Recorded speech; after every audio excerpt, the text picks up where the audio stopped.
What if one simple choice could open the door to true peace? I mean, a deep, resounding peace that settles in your bones and quiets the noise of the world. It's a question I've asked myself many times on my own journey. And what I've come to know for sure is that this choice, this key, is something we all have access to.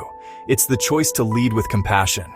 Today, we're not just going to talk about it, we're going to walk through it together. This is your personal 10-pillar guide to transforming your inner and outer world, starting with this one powerful principle. It's a journey of the heart, and I am so honored to be on it with you. Now, before we begin this incredible exploration, I want to invite you to become a part of our family here. This is a space for growth, for connection, and for discovering the very best within ourselves. Don't miss out. Hit subscribe and join our community. When you subscribe, you're saying yes to your own journey, and you're letting us know that this work matters. It allows us to keep creating content that serves you, that lifts you up, and that helps you live your fullest life. So go ahead, click that button. We're so glad to have you, Av.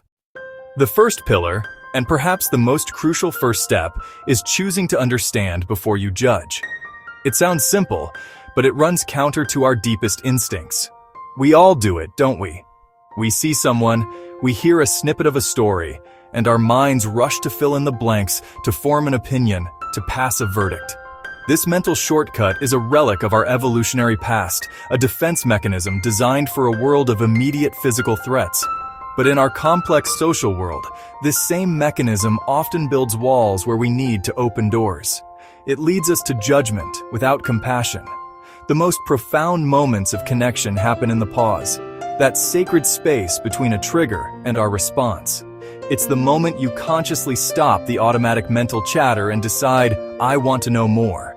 It's a deliberate, powerful shift from the certainty of assumption to the humility of curiosity. It's choosing to be a student of someone's story rather than its author. I remember a time, years ago, seeing a woman in the grocery store who seemed so angry, snapping at the cashier. My first thought, I'll be honest, was one of judgment. Why is she being so rude? But then something in me paused. I noticed the deep circles under her eyes. I noticed the slight tremble in her hands. I overheard her whisper to the cashier, I'm so sorry, my son is in the hospital and I haven't slept.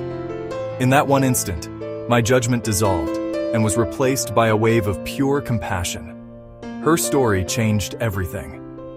That single moment was a powerful teacher. It taught me that behind every action, there is a story. So, here is the first practice. The next time you feel that flash of judgment, try the 3-breath pause. Inhale, and simply notice the judgment. Exhale, and release the need to be right. Inhale again, and invite curiosity. On this last exhale, silently ask the question, I wonder what their story is. You don't need an answer. The question itself opens the door. This curiosity leads us directly to the second pillar. Listen to hear, not just to reply. So often in conversation, we are simply waiting for a gap to insert our own thoughts, our advice, our own related story. But compassionate listening is different. It is an act of total presence. It's about creating a safe space for someone to unpack their thoughts and feelings without fear of interruption. It's listening for the emotion beneath the words. Instead of jumping to solutions, try reflecting back what you hear. It sounds like you felt really unheard. This kind of listening says, I am here with you. It is a profound gift. From this place of deep listening, we can practice the third pillar. Offer grace for imperfection, to others, and just as importantly, to yourself. We live with an immense pressure to be flawless, but the truth is, we are all beautifully, inevitably imperfect. We will make mistakes. We will have bad days.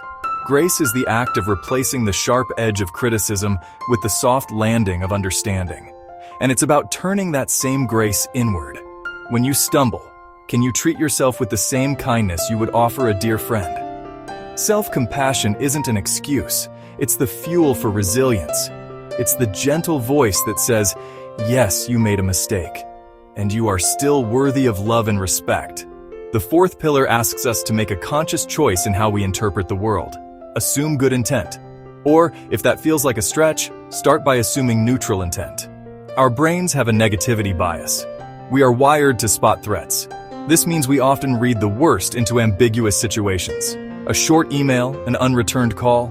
We create a negative story and then react to it as if it were true. By choosing to assume good intent, we reclaim our peace. We tell ourselves a different story. Perhaps they were just busy. Perhaps they are having a hard day. This isn't about being naive. It's about refusing to suffer over stories that may not even be true. The practice is to ask, what is a more generous explanation for this? And this brings us to the fifth pillar, where compassion becomes tangible. Translate compassion into small actions. Understanding, listening, and grace are the inner work, but they find their voice in the world through our actions. This doesn't require grand gestures. It's the small, everyday acts of kindness that build the strongest bridges of connection. It's putting your phone down when someone is speaking. It's the genuine thank you to the bus driver. These small deposits into the bank of human connection have an immeasurable return. They are the physical manifestation of the thought, I see you. You matter. So think about it in your own life. The coworker who seems distant, the family member who is always late, the stranger on the bus who won't make eye contact. Having considered their story, what is one small, tangible thing you could do to offer a moment of grace or connection? What battles are they fighting that you know nothing about? Choosing one small, kind action is how we begin to weave a more compassionate world, right where we are. We often think holding on to anger is punishing the other person. But it's like drinking poison and expecting them to die. The resentment builds a fortress not around them, but around our own heart, tethering us to a past we cannot change. The only one who truly suffers is you, trapped in a prison of your own making. So how do we dismantle this fortress? The answer is the second pillar, cultivating a compassionate heart. This isn't a weak acceptance of wrong, but a courageous wisdom. It is the gentle rain that can soften the hardened ground of our hearts, allowing something new to grow, not just for others, but for ourselves. Let's be clear, this doesn't mean you condone harmful behavior. It means you start to see the person who hurt you as a complex, wounded human being. Imagine a friendship that ended in betrayal. The anger feels justified, but with compassion, you might start to wonder, what drove them? Perhaps you see their insecurity, their desperate need for approval. You don't excuse the action, but you begin to understand the why behind the what. And in that understanding, the story begins to change. This compassionate perspective is the crucial first step toward our sixth pillar, forgiveness. Forgiveness is perhaps one of the most misunderstood concepts. It is not about the other person at all. It is a profound act of self-love. It isn't saying what you did was okay. It's saying, I will no longer allow what you did to control my life. It's looking at the heavy anchor of resentment and choosing to deliberately release it. Not because they deserve it, but because you deserve to be free. When you release that anchor, the space once occupied by bitterness can be filled with peace. This is where our inner work radiates outward, transforming our relationships.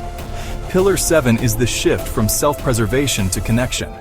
And Pillar 8 is building bridges where there were once walls. In conflicts where ego builds fortifications, compassion de-escalates and seeks common ground.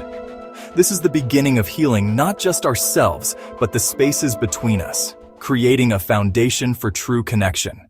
In a world that feels divided, the noise of disagreement can be deafening. But the path to peace isn't about winning an argument. It's quieter, simpler, and begins not with a shout, but with a gentle invitation. It begins with choosing a different way, the way of compassion. The journey starts with the courage to truly listen, not just to words, but to the feelings beneath them. Offer the profound gift of acknowledgement with simple phrases like, I hear you, or I can see why you feel that way. This isn't about agreeing. It's about validating their humanity. When someone feels heard, you're no longer adversaries. You're standing on the same side, looking at the problem together. When met with anger, our instinct is to push back.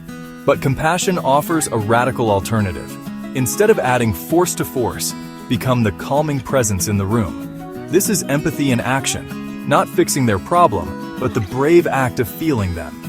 It's climbing down into their struggle to sit with them in the dark and say, you are not alone. Your empathy is your superpower, but you cannot pour from an empty vessel. This outward compassion must be built on a foundation of inner compassion.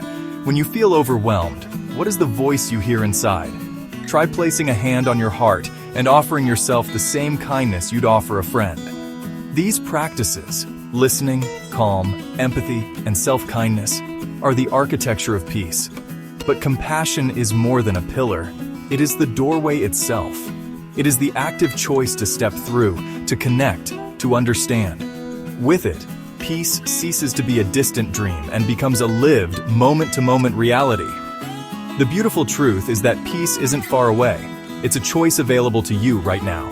So here is your invitation. Before this day is over, choose one small, compassionate act. Send a text to a friend just to say you're thinking of them. Offer a genuine thank you. Or simply place a hand on your own heart and forgive yourself for not being perfect. Start there. Start now. If this helped, subscribe for more on compassionate living.